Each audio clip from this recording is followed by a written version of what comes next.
各位朋友好，又係我揸 fit 同大家講下2026年1月14號星期三跑馬地嘅夜賽。聽晚呢，我係會提供第4場俾大家參考嘅。因為收到呢個 YouTube 嘅通知呢，希望盡量唔好鼓吹賭風，咁所以呢，上嗰2條片開始呢，已經再冇示範飛提供㗎啦。咁但係呢，已入會嘅會員呢，就冇影響，我會另外出一條片呢，有埋示範飛俾呢個會員嘅。第4場嘅4班1650米，今場馬我個初選呢，就係1號嘅香港神區，3號嘅本領非凡，6號嘅康昌之星，8號嘅眾星同埋11號嘅古惑大師。11號嘅古惑大師呢，最近2場嘅田草1006呢，演出麻麻地，分別跑第11同埋跑第8，但係輸俾頭馬呢，都唔係遠嘅，輸4個馬位左右。咁睇翻呢隻馬呢，佢演出得最好呢，就係喺谷草跑過2場馬，咁2場呢，都係跑呢個路程。咁有一場呢，就係跑第2，咁輸俾勁好運呢4分3馬位。咁勁好運呢，上咗3班呢，演出都好好喎，跑過2場馬，一個第1，一個第4。跟住呢，再跑翻呢個路程呢，喺嗰場馬呢，佢係跑過第5。咁輸俾雙影紅、翠兒威威、活力精神同埋隨緣得勝。咁前面嗰3隻雙影紅、翠兒威威同埋活力精神呢，最近呢都贏咗馬。而跑第4嗰場馬嘅隨緣得勝呢，最近呢跑呢個路程呢都跑第2。嗰2場馬呢都係輸俾一啲實力較為好嘅馬。咁你睇翻佢嗰2場馬呢，佢本身所做嘅時間呢，亦都係好好嘅喎，1分39個66同埋1分39個35。馬本身呢，均速得嚟呢，大啲韌力，咁所以呢，佢末段呢，你睇佢嗰個時間呢，通常都喺24秒以內嘅。咁喺神貨所見呢，匹馬嗰個狀態係 OK 嘅。咁今次呢，負個磅又唔重，118磅，咁排一個5檔呢，今場嘅對手唔係好強嘅啫，咁我認為佢呢係可以作為馬膽嘅。8號嘅眾星呢係一匹比較惰性啲嘅馬，咁需要騎師呢一路俾住佢走嘅。咁所以呢，佢跑過4場馬，頭嗰3場呢，跑短途呢，嗰個演出麻麻地，但末段呢都有啲追勢嘅。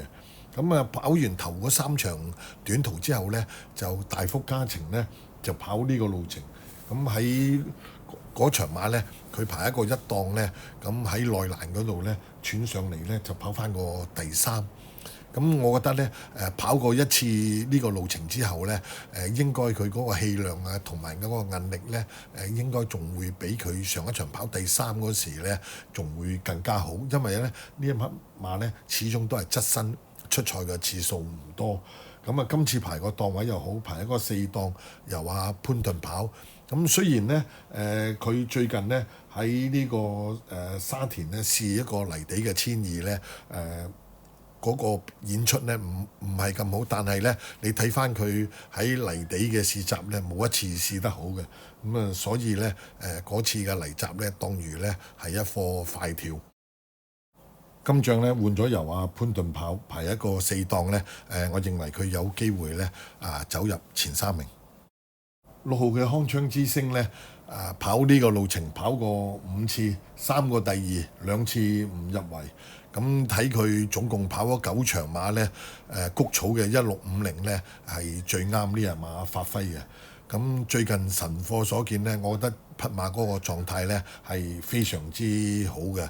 今次呢仍然由翻霍雲星跑，咁霍雲星呢跑過呢隻馬呢都有成7、8次㗎啦，對呢隻馬呢就非常之有認識㗎啦。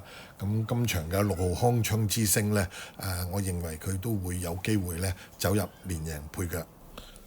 2號嘅大千氣象呢，上一場啱啱由3班降落嚟4班，就跑呢個路程。咁喺嗰場馬呢，佢排喺個6檔，沿途呢就走3碟望空。就冇遮擋嘅。咁啊嗰場馬呢，我認為佢落敗呢係輸咗嗰個走位。咁我揀呢隻馬呢，最主要嘅原因呢，就係喺神貨所見呢，見到匹馬嗰個狀態呢係非常之好嘅。雖然呢，今次排個檔位係差，排一個11檔，但係我認為呢隻馬呢喺4班呢係一匹好有實力嘅馬嚟嘅。咁今場馬呢，只要阿布文呢留翻喺後邊嗰度，然之後呢入到直路線追呢，我認為呢佢都係其中一匹有機會爭勝嘅馬。1號嘅香港神駒咧，可以講得係谷草嘅馬嚟嘅。咁佢贏馬入圍咧，全部都係跑馬地嘅。咁啊沙田咧都未試過入過圍嘅。咁啱啱由3班降落嚟4班，咁佢喺3班跑呢個路程咧，都曾經入過圍。咁但係咧呢匹馬咧馬仔啊本身細隻啊，得1030-40磅咧，要負135磅咧比較吃力啲。咁由金城江跑咧，睇下有冇機會後上走入一個第3、第4。第4場嘅連贏及位置連贏11拖268，三重彩單 T 4重彩4連環11拖1268。